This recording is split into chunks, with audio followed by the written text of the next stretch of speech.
Hello everyone, we are going through the Yoga Sutras, book or section 1, using the following books that you see here to examine their commentary. In this video, we are looking at Sutra 2, which is the most important sutra of the almost 200 sutras or stanzas in the Yoga Sutras, and so this video might be a little longer because of that. This sutra is essentially Yogas Chitta Vritta Nirodha, or yoga is the cessation of movements in the consciousness. Now, there are different ways to interpret the Sanskrit here. I have put the interpretation I like best, and this video will explain why. Again, this is the most important sutra in the book, explaining what yoga. Again, this is the most important sutra in the book, explaining what yoga is. Essentially, we are learning to restrain, nirodha, or remove, cessation, the vrittis, or movements or modifications of the consciousness. Now, as we will see, some people interpret it as the mind stuff. Many of our books say that. But we will also see in this video why I agree with one of our authors that the best interpretation is the vrittis are the movements or modifications of the chitta or consciousness, which especially involves causing the cessation of the activities of the mind and its thoughts. Not so the mind can be blank, dull, and unthinking.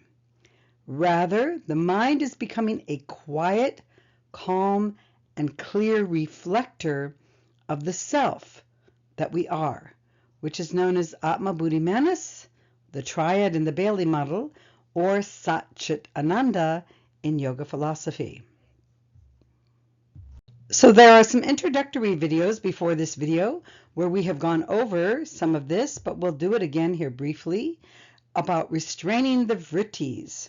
To help us understand this, let's look at our model once again. This model comes from the Alice Bailey system, though in previous videos I do have the yoga model and the Bailey model in comparison to each other. So ultimately, we are the monad, which is beyond human.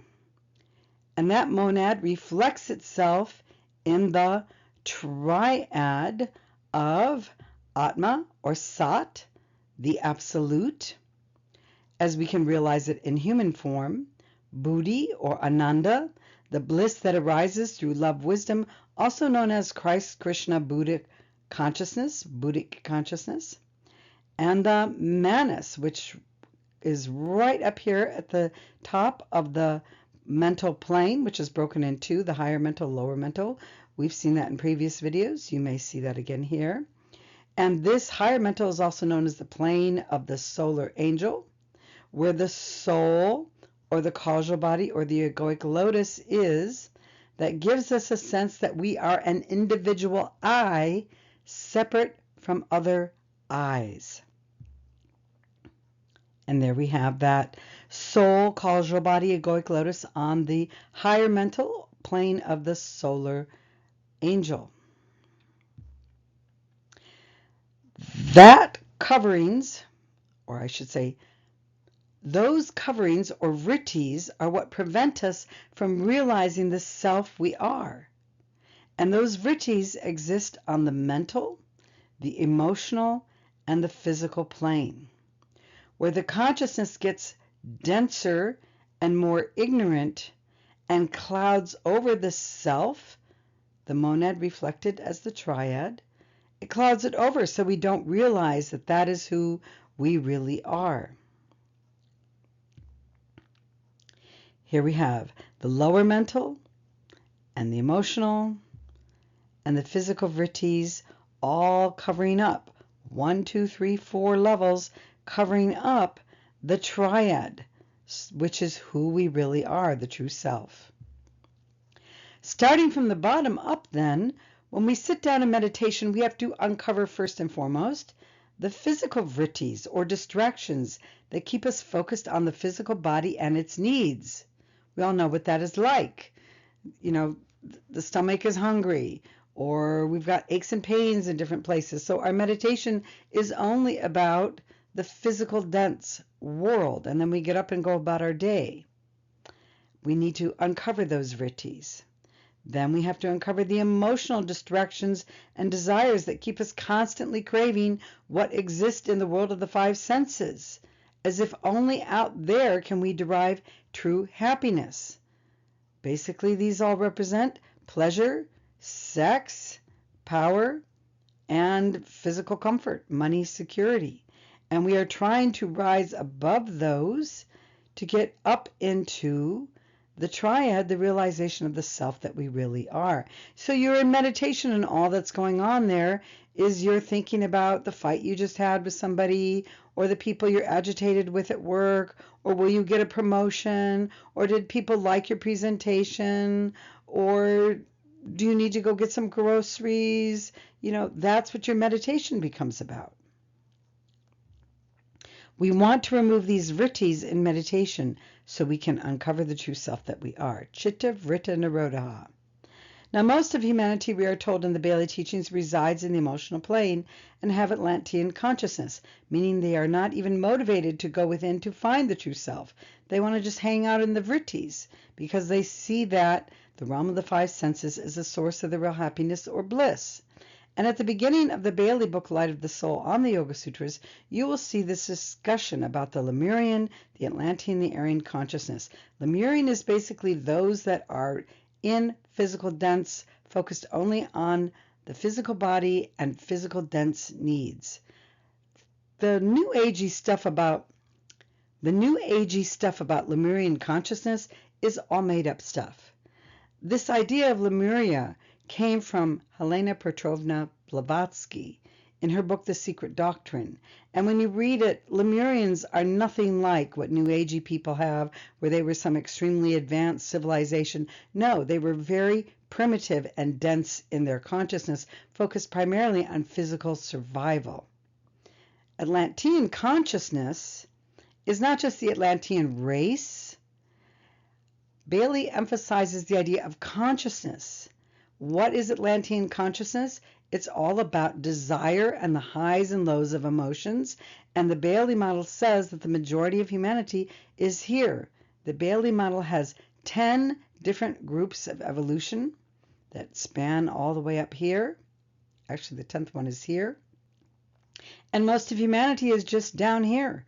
Groups 3, 4, 5, trying to be group 6, where group 6 is what I've called the materialist. She calls it the coordinated personality, where these people basically are highly selfish. They can become dictatorial, and at the very top they can get all of their desires in the outer world met, but that doesn't mean that they have cultivated really enough mind, or especially not enough heart, in order to be called an integrated personality where the mind is at, or a soul infused personality where the heart and the soul is coming in.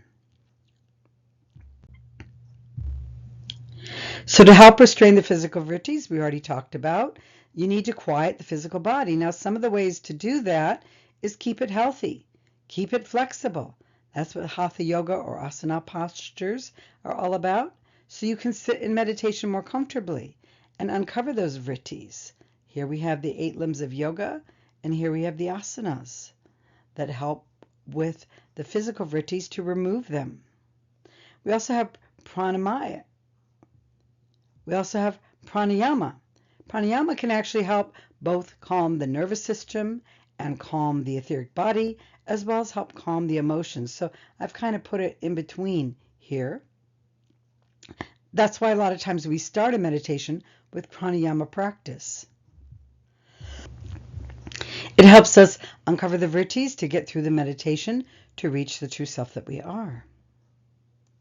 Again, to restrain the emotional vrittis, some of what we need to do is deal with our emotions, which isn't really meditation. A lot of that is therapy, or simply the training and education of how to work with emotions more effectively.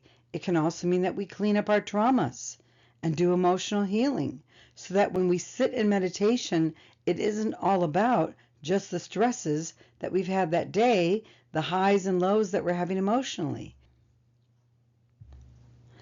Then we get to the mental plane, vrittis, that begin with training the mind, the lower mental plane, to engage in pratyahara. That's the tendency to internalize the mind so you can start to examine and watch your thoughts, question your mental conditioning, and look at your assumptions. Why do I believe what I believe? Where did these beliefs come from? Are they true and valid for me still? And a lot of mindfulness meditation is kind of focused around here. Or I live in Ojai, where Krishnamurti was, where you're questioning your condition. That's really trying to uncover the vrittis at this level. So the first stage, known as pratyahara, leads us to a greater ability to concentrate, and as we internalize and concentrate more, we then start to focus on one thought or one line of thought, known as a seed thought or an alambana, which Patanjali goes into more in his teachings later. And this ability to focus on one seed thought or alambana to concentrate more effectively is known as dharana, over here in this color, because it's primarily working at uncovering the vrittis of the lower mental plane. This greater ability to concentrate is known as dharana. These stages of meditation exist again on the plane of the lower mind. But as the mind is restrained further and becomes more controlled and spiritualized, we can finally move on to the plane of the solar angel and experience dhyana, and also the initial samadhis. These are samadhis with a karta, with an individualized sense of self. I am the one in this meditation. I am the one concentrating. I'm the one having these experiences. When we remove that sense of I-ness, we destroy the causal body. That is what is known as the fourth initiation, the crucifixion in the Bailey teachings, where we can resurrect or realize the fifth initiation, the self that we really are, as the triad Atma Buddhi Mana Sat Ananda. So we've gotten the great overview of what Sutra 2 is about. Now let's look at what our chosen authors add to our understanding. So we're going to start with Iyengar here, which defines the word chitta as consciousness. This is an important distinction because especially Western authors, including Bailey, interpret chitta as mind. And Iyengar, in my view, is more correct. Chitta is consciousness. He also interprets the word nirodha as cessation and not restraint. That's an important distinction because it influences our entire way we view the practice of Raja Yoga. Remember, the Yoga Sutras are about a technique that we practice. It's not something we study and philosophize about. It's something we want to learn how to do. And as I've done before, I won't do this in every video, but get Iyengar's book. He has a great way of showing the Sanskrit here, giving the Sanskrit interpretation, and then breaking down each word and giving different meanings for it. You can pause the video if you want to look at that some more. Why do I like restraint? Why do I like cessation instead of restraint? Because we really want to not just hold back like you hold back a horse so it walks more slowly ahead, so to speak, with the reins. You hold back like we hold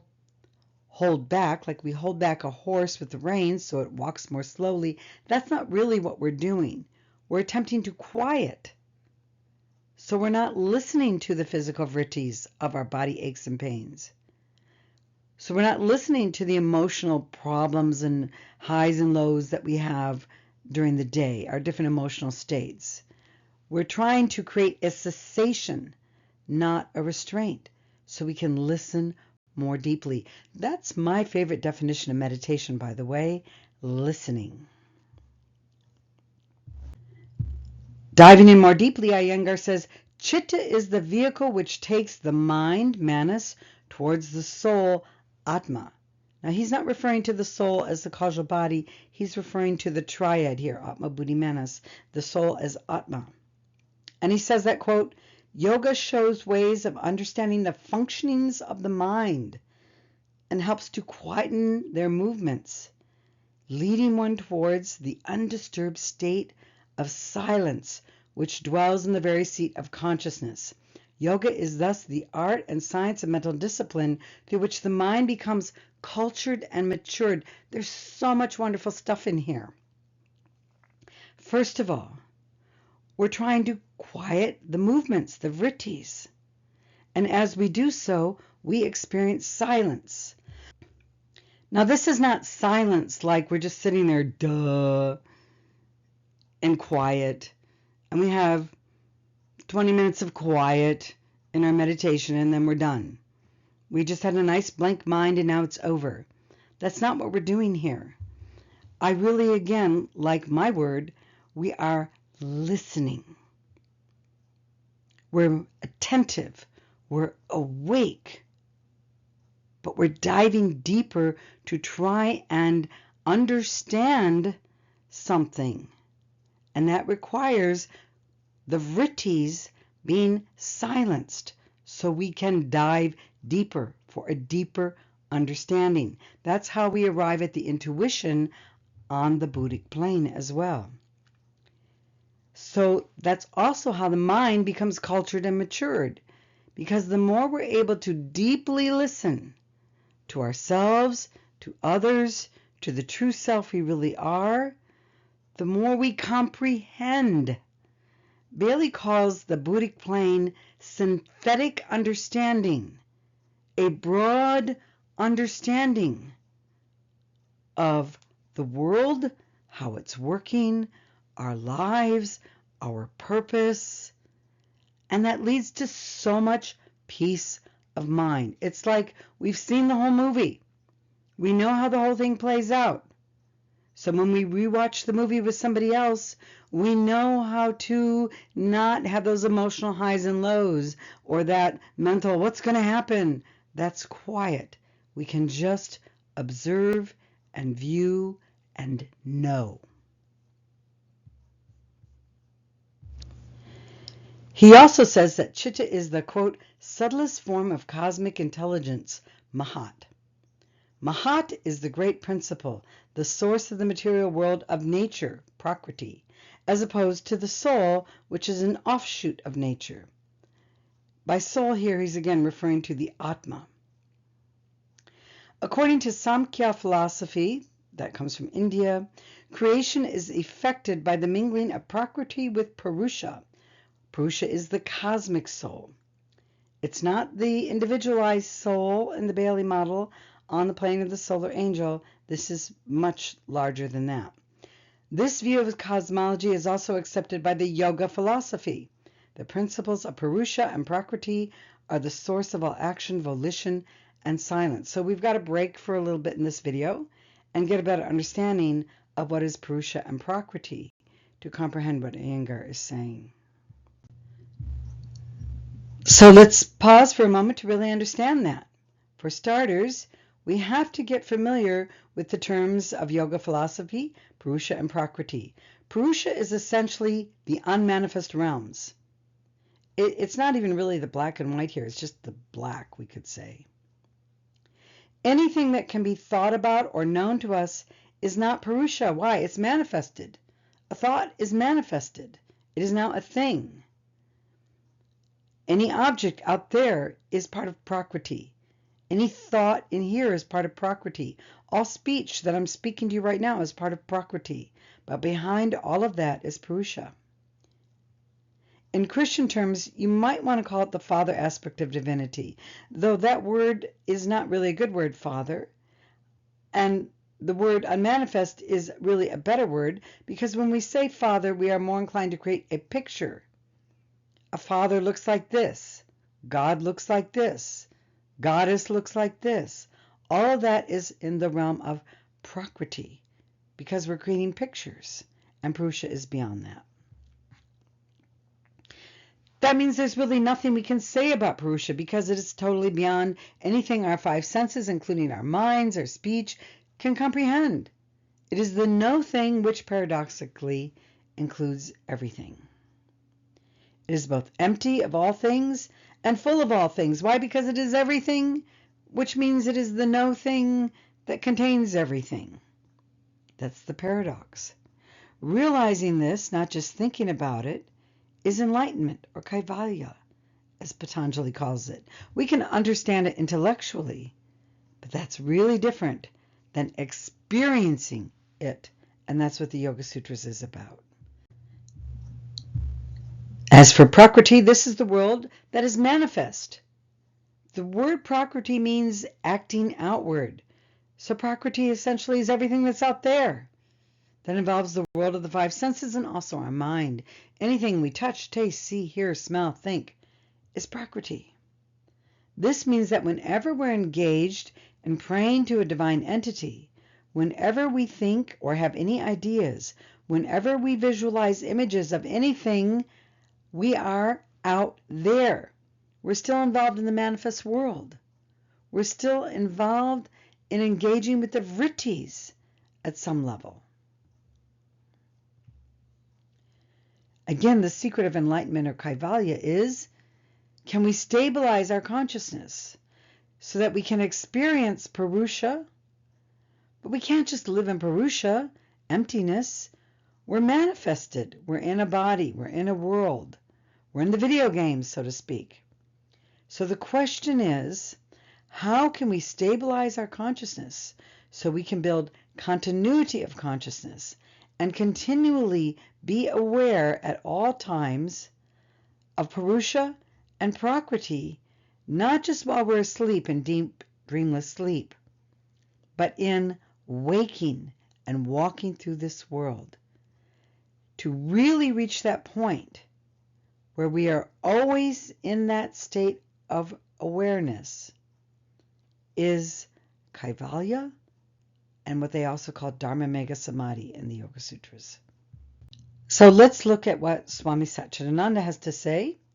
And here we find a series of stories in his interpretation. Now, I'm doing a summary of what they say. Some of them have a lot to say. And go get the books and read them yourself if you want. I'm giving you what really struck me as essential to our understanding here. So he likes to tell a lot of stories. And one story that he has here is how the ultimate goal of yoga is no longer have our peace of minds be disturbed by the vrittis or the modifications, or he calls it the mind stuff, the consciousness. He emphasizes that we can change our mind at any time about how we view things if we have mastery over our vrittis. For example, he talks about a child who is afraid of a stranger who comes to the door until the child sees a mother overjoyed to discover her long-lost husband has returned home. Now the child is happy to learn that daddy is home. In other words, yoga teaches us how to control our minds so that we no longer lose our peace about what is happening in the outer world. That's so practical. Swami Satchidananda loves to be very practical here in his particular interpretation of the Yoga Sutras. He does this in a lot of his interpretation of different sutras or stanzas. Now, that doesn't mean that we're so neutral that we're not concerned about what's going on out there, that we're so neutral that we're not concerned about what is going on out there, and we're not saying to ourselves that there are better outcomes and we want them to win out over worse outcomes. We're not amoral beings, but we're able to know how to master our minds enough to have enough broad perspective, enough understanding that we are more inclined to right action. Let's look at what Taimni has to say. Now, I like one of his understanding about the word nirodha, chitta vritta nirodha, which he says is derived from the word nirudam, which means restrained, controlled, or inhibited. Now, we're going to have something really cool here. He goes on to say, all these meanings are applicable, I love this part, in different stages. Quote, restraint is involved in the initial stages, which is true. You sit in meditation, you're trying to just get your mind to shut up and focus on one seed thought. And then you have to bring it back. And then you have to bring it back to the same seed thought. You're trying to restrain it. Then you have control in the more advanced stages. You don't have to bring it back so much. Your mind is under control. But then you have inhibition or complete suppression, cessation in Iyengar's words, in the last stage. In other words, the mind is just quiet. It's listening. One of the best ways I can describe this is when I get to a certain place in meditation where it's almost like I'm in such a holy, sacred place that the mind and all the other virtues are just arrested. And you're just almost like in a state of awe, but that doesn't really describe it. It's just a state of silence, which has a fullness to it. And you're just so engaged there that the virtues don't even come up. They don't even kick up. They don't even want to kick up. So Taimni's understanding here is particularly good because it matches what Patanjali teaches us about the different levels of mastering the mind. As we go through the Yoga Sutras, let's look at Vivekananda. Now he brings up something we will see throughout the Yoga Sutras known as the 3 states of mind. And basically he's going to get into tamas, which is, he says, people that act like brutes and idiots, and they act to injure others. A tamasic state of being is very lethargic and lazy. No other idea comes into that state of mind.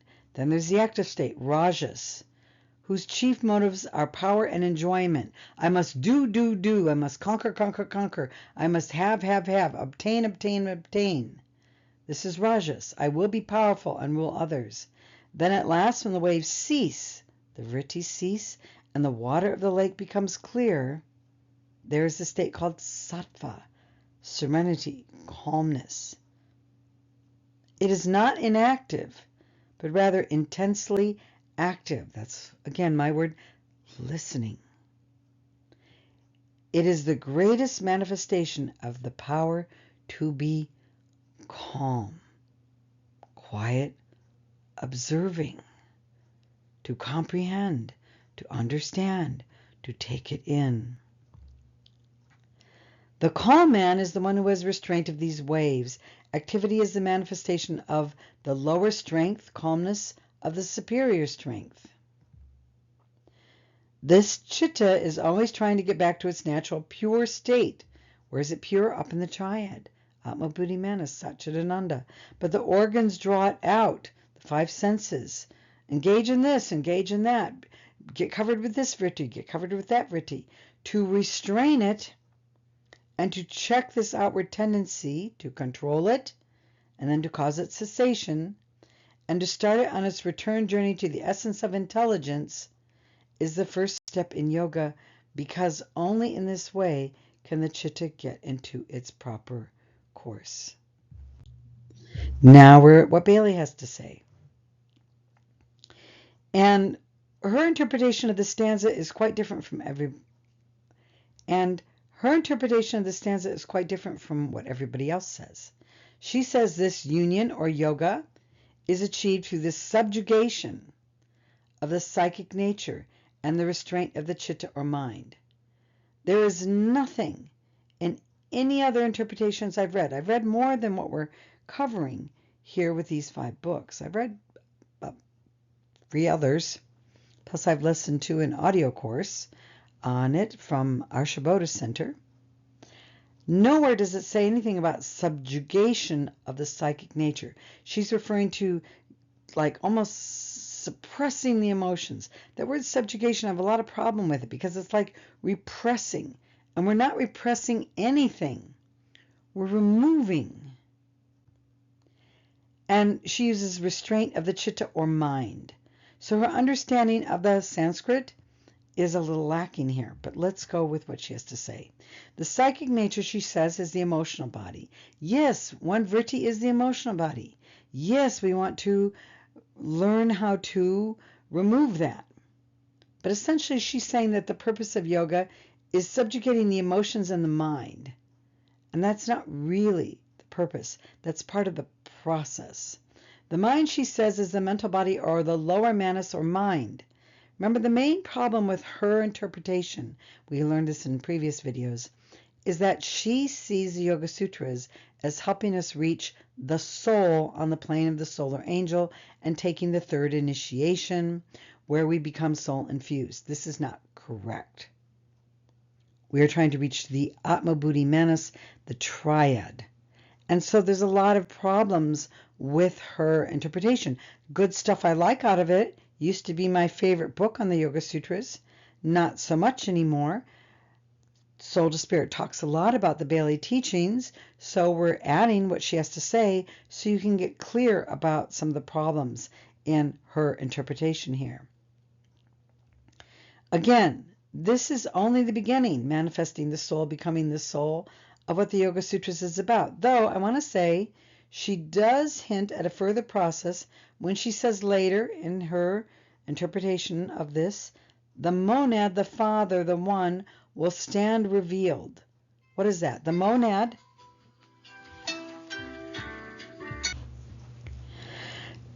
So the monad reflects itself in the triad. So she is hinting at a higher process of self-realization, but her interpretation doesn't really go into that. And she hints at that when she talks also about the emotions moving into the Buddhic plane and the mind moving into the Atmic plane. So we get a sense of where the Yoga Sutras can go in her interpretation, but that's not really where she goes with it. Next, she adds something that is not at all mentioned in the Yoga Sutras, that a word of restraint or control is the key to all his endeavors. Now, nowhere in the interpretation of stanza or Sutra 2 does it say anything about a word being given. So what is she talking about? It sounds very esoteric. You're going to hear some mysterious word that's going to be given to you. Well, I'm going to help clarify that for you. We're told that that word will be given to help us in the process of restraining the mind. That word is basically a mantra, a seed thought, an alambana. Now, Bailey wrote about 100 years ago. Nobody was aware of that kind of stuff back then. Lots of people are aware of mantras now. People chant them all the time, watch YouTube videos on them, etc., etc. And now it's not so strange. By the way, in her book, Letters on Occult Meditation, on meditation, she does talk about the use of the word or mantras. So, yes, this is part of what happens as we go through the Yoga Sutras. We will be given a word, a mantra, a seed thought, an alambana to use to help us focus and concentrate the mind. Now, there are certain things like the Transcendental Meditation movement. They give you a word or an alambana that is basically gibberish. It's not a sacred word that means something like the Om. It's just a piece of gibberish. And they argue that it doesn't really matter what word you use. It doesn't have to be a sacred use, so long as it's something that helps you concentrate your mind. And some people find that using gibberish helps them to concentrate their mind more because they're not focused on the meaning of it.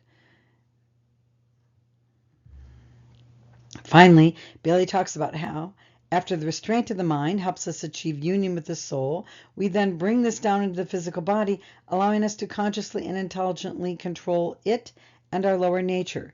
So again, the Yoga Sutras don't really talk about how we're using the meditations in the Yoga Sutras to clean up our mind, clean up our emotions, clean up our physical body. That's like the descent of the Kundalini process. That's part of becoming soul infused. The higher we go up, the more we are intelligently able to work with our physical body to keep it healthier and clean, to choose the right kind of diet, to learn how to discipline it, become more flexible. Same with emotions in the mind. So those are byproducts of, but that's not really something talked about in the Yoga Sutras.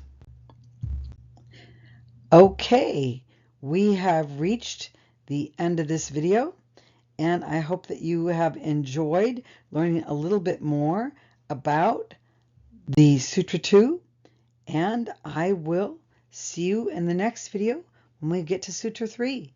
My voice was a little raspy in this video because I've been getting over a cold, but I wanted to get this recording out there anyway, and hopefully my voice was good enough for you to understand it. If you are interested in more, don't forget to join the patreon.com Soul to Spirit channel. If you're already watching this on Soul to Spirit, if you want to learn more and you're not already watching this through the patreon.com Soul to Spirit channel, go over to the patreon.com Soul to Spirit channel. Lots of perks for you there if you want to join us.